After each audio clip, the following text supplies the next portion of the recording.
With an aging population, Alzheimer's is becoming an even greater health problem in the United States. 4.5 million people in the U.S. are believed to have Alzheimer's disease. Scientists predict that in the year 2050, 10 million baby boomers will have Alzheimer's. It is becoming more and more important to educate ourselves about this rising threat to our health. And let's start now with the cells in our brains called neurons. Neurons communicate by sending messages from transmitting to receiving neuron.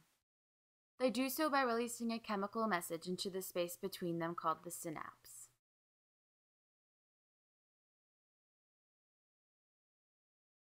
Also in the brain, molecules called amyloid parent proteins, or APP, are made. APPs also each have a region of amyloid beta protein, or A-beta. Restriction enzymes remove these A-beta proteins, but in Alzheimer's they remove too much. The excessive amounts of A-beta form into groups, dimers of 2, trimers of 3, and oligomers of many. These A-beta groups then float into synapses between neurons, preventing the neurons from transmitting messages. The neurons die out, causing brain problems like memory loss. These dimers, trimers, and oligomers also meet and pack together to form amyloid plaques. These amyloid plaques are what Dr. Alois Alzheimer's discovered in 1906. However, these plaques are not toxic because they cannot float into the synapses or block transmitted messages. They are just symptoms of the disease. Genetic testing is the analyzing of DNA to predict diseases by comparing the DNA to DNA with the known disorder. Scientists look for a certain gene and see if there is a mutation that causes the disease. There are two types of genetic testing. The first is pre-symptomatic, which is determined by one gene. The second is susceptibility, which is determined by many genes. Pre-symptomatic, which is determined by one gene, is pretty accurate. Susceptibility, on the other hand, which is influenced by many genes, only tells the risk of development and is therefore not definitive. There are two types of Alzheimer's as well.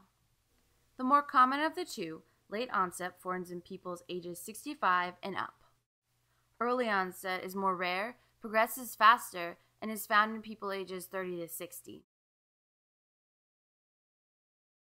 Early onset is determined by one inherited gene mutation, so genetic testing for early onset is pre-symptomatic. Late onset, however, is not necessarily inherited. Many factors, genetic and environmental, influence risk. Thus, genetic testing for late onset is susceptibility. Risks. Your risk of developing late-onset Alzheimer's increases with age. At 65 years of age, your risk doubles every 5 years. At 85 years of age, you have an approximately 50% chance of developing Alzheimer's. Even without family members who have Alzheimer's, you have a 10% chance of developing late onset. With one Alzheimer's case in the family, your risk increases to 20%. Testing for Alzheimer's is most commonly testing for the late onset form. This involves testing for one of the main susceptibility factors, the ApoE4 gene mutation. However, because it is one of many susceptibility factors, testing for the ApoE4 gene is not definitive. Many people who test positively for the ApoE4 gene do not develop Alzheimer's, and conversely, many people who develop Alzheimer's do not have the ApoE4 gene. As medical care and public health improve and the population ages, Alzheimer's disease will become increasingly prevalent and therefore an increasing public health problem, a source of suffering and a burden on society. As with other diseases, the answer for Alzheimer's is increased public awareness and increased research. The solutions may be both complex and simple, the latter including things like mental exercises to keep the brain healthy. Whatever we do, education and awareness are central to solving the problem of Alzheimer's disease.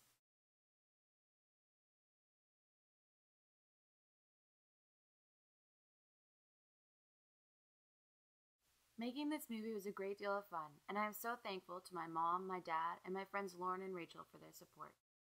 I couldn't have done it without all of your help.